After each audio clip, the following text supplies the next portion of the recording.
There's an article that's come out just a couple of days ago in the New York Times titled, "Is God Transgender?"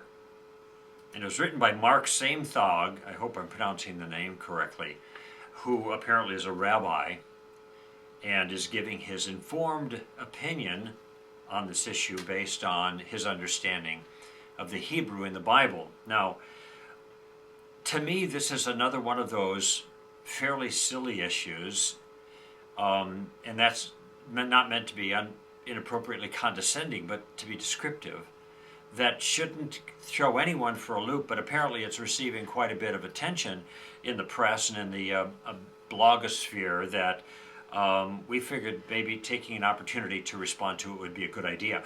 Also, I think that it's a great opportunity to apply the skills of clear thinking. So as I read the relevant portions of this article to you and comment on them, I want you to watch for three things. I want you to watch for his use of Scripture.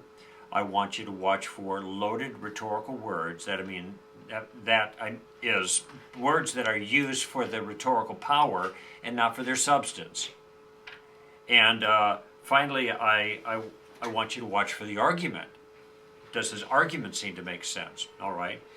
So the point that he makes here is that according to the Bible, this is a summary, God is transgender.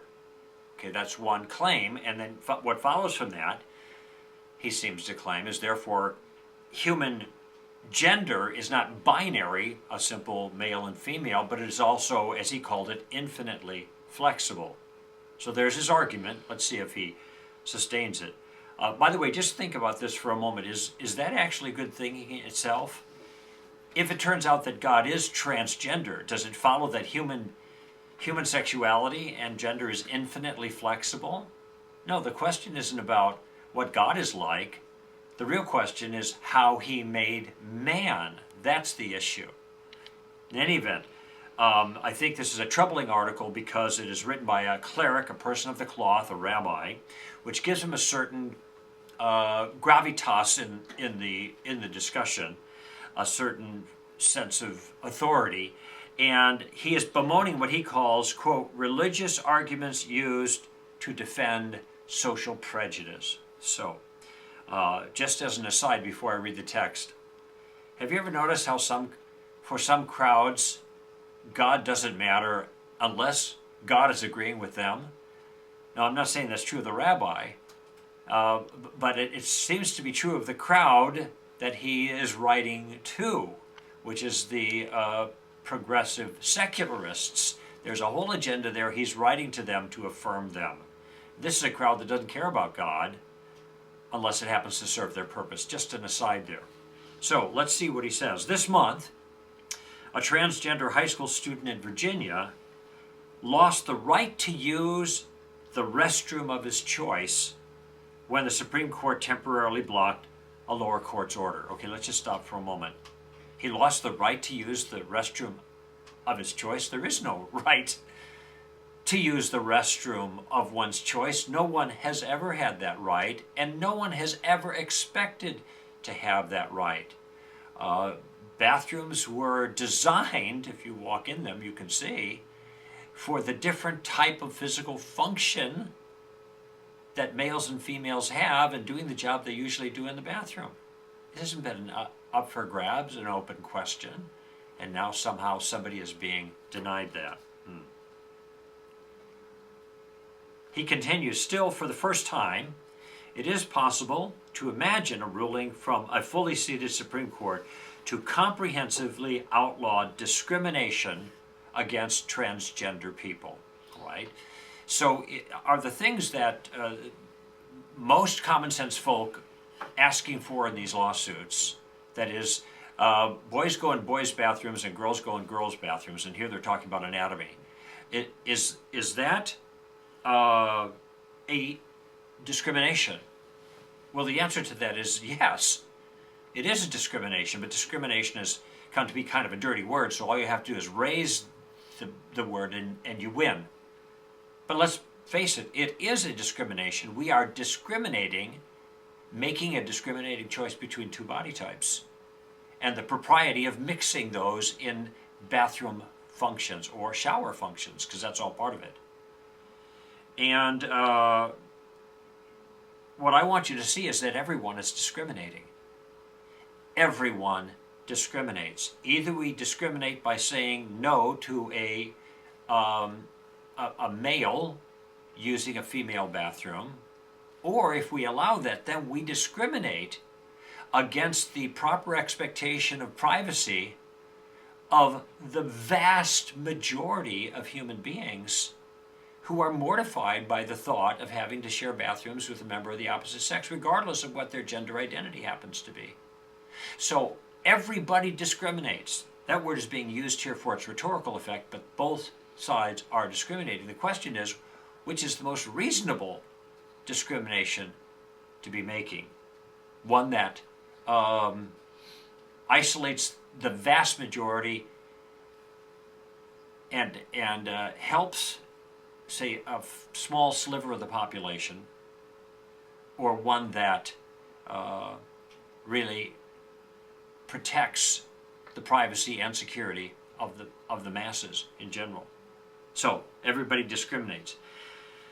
Now he says, I'm a rabbi, and so I'm particularly saddened when religious arguments are brought in to defend social prejudices, as they often are in the discussion of transgender rights. Now, this is a straw man with loaded language. In other words, he's using rhetorically powerful words to mischaracterize the other side, because no one is using religious arguments in order to disenfranchise or transgendered persons.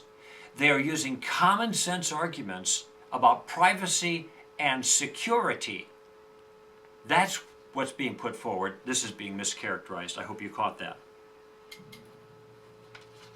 And here's his biblical argument now. The Hebrew Bible, when read in its original language, so that puts us all at a disadvantage because we don't know Hebrew. We just have Bible translations by Hebrew experts, which I'll get to in a moment. When read in its original language, offers a highly elastic view of gender. And I do mean highly elastic. In Genesis 3:12, Eve is referred to as he. In Genesis 9:21, after the flood, Noah repairs to her tent. Genesis 24:16 refers to Rebekah as a young man. And Genesis 1:27 refers to Adam as them. Now, this analysis is almost complete and pure fabrication. I mean, check your own Bibles. My Bible doesn't say anything like that. Except for in Genesis 1:27, and here's what it says. You're familiar with it. God created man in his own image. In the image of God, he created him. Male and female, he created them. So the them is referring to both male and female. And the earlier reference to man is clearly mankind. Man generically, Homo sapiens, not to Adam. And I have never talked to anyone who read this passage that took it any other way, because what follows is equally important. God blessed them and said to them, be fruitful and multiply and subdue the earth. Multiply? Doesn't sound like a highly elastic view of gender to me. It takes a binary sexuality, a male and a female, to multiply. He continues, surprising, I know, and there are many other even more vivid examples. In Esther 2:7, Mordecai is pictured as nursing his niece Esther. In a similar way, in Isaiah 49:23, the future kings of Israel are prophesied to be nursing kings. Let's just say he's right that this word or some variation is used there. Is he suggesting that only women can be nurses? Or do provide gentle, nourishing care? Isn't that wildly, I don't know, some might call it sexist. I don't see how this suggests gender fluidity in any event. He says in the ancient world, well-expressed gender fluidity was the mark of a civilized person. Such a person was considered more godlike. In ancient Mesopotamia and Egypt, the gods were thought of as gender fluid, and human beings were considered reflections of the gods. Now, that might be true, but are we to understand that the Israelites were supposed to be taking their sexual cues from the pagan cultures around them? Isn't this precisely what God told them not to do? The pagan gods were bizarre in their sexuality, and the Jews were not to practice that. So this is an argument against his view. By contrast with the pagan cultures, the people of God were to be holy. This is why they were to take down the high places, which were places of sexual idolatry. Now he gets to the issue of the name of God. The 4 Hebrew letter name of God, which scholars refer to as the Tetragrammaton, YHWH, was probably not pronounced Jehovah or Yahweh as some have guessed. I don't think it's a guess. In any event, the Israel priests would have read the letters in reverse as H-U-H-I.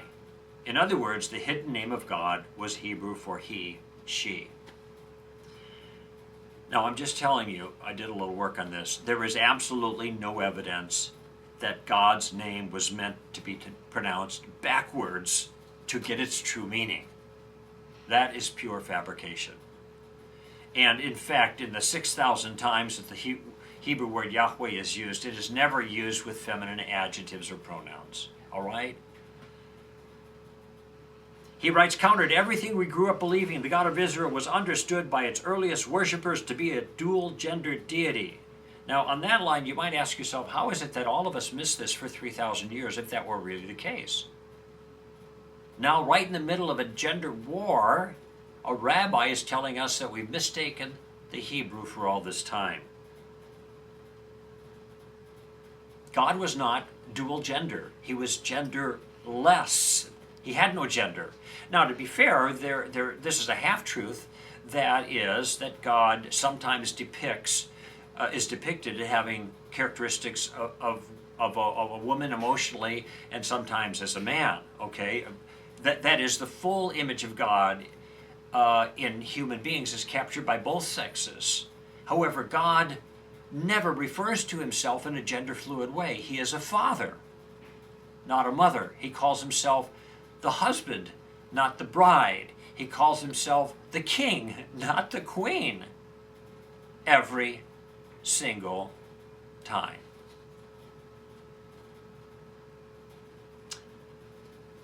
The writer writes, scientists now tell us that gender identity, like sexual orientation, exists on a spectrum. Some of us are in greater or lesser alignment with the gender assigned to us at birth. Okay, there's another one of those rhetorical phrases. The gender assigned to us at birth? Was your gender assigned to you? No, it wasn't assigned. It was observed by the doctor who said it's a boy or it's a girl. No assignment there.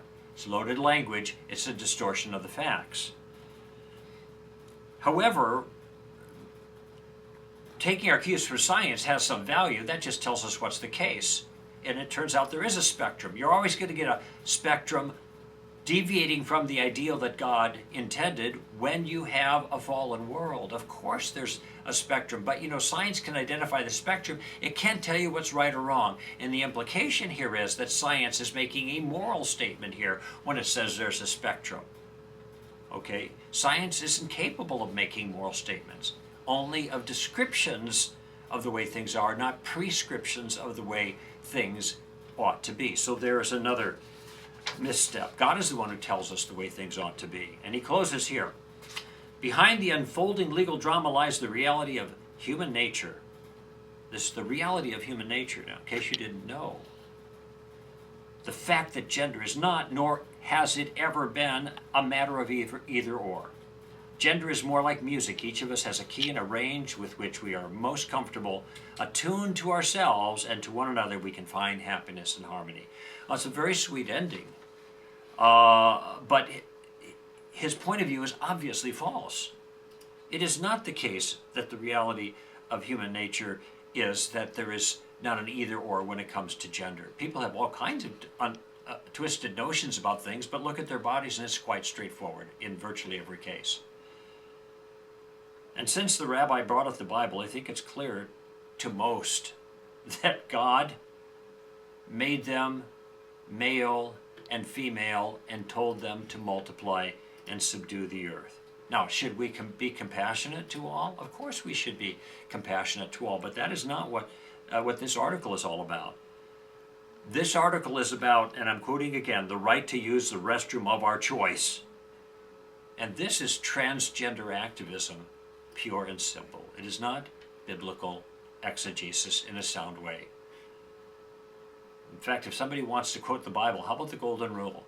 Do unto others as you would have them do unto you. That's a better rule to apply here. God is not transgendered, okay? He did not make people transgendered. That is just biblical common sense. Now here's the takeaway. It's a principle. And the principle is if someone tells you something contrary to what is obviously true, especially when these are socially charged issues that are trying to be forced upon the public by progressive secularists, then you know that the view is obviously false. If they're telling you something contrary to what's obviously true, then the view is obviously false. They are confused, once again, but there is no reason for you to be confused. You can trust your human common sense in this, and you can trust your biblical common sense. Don't be taken in by this.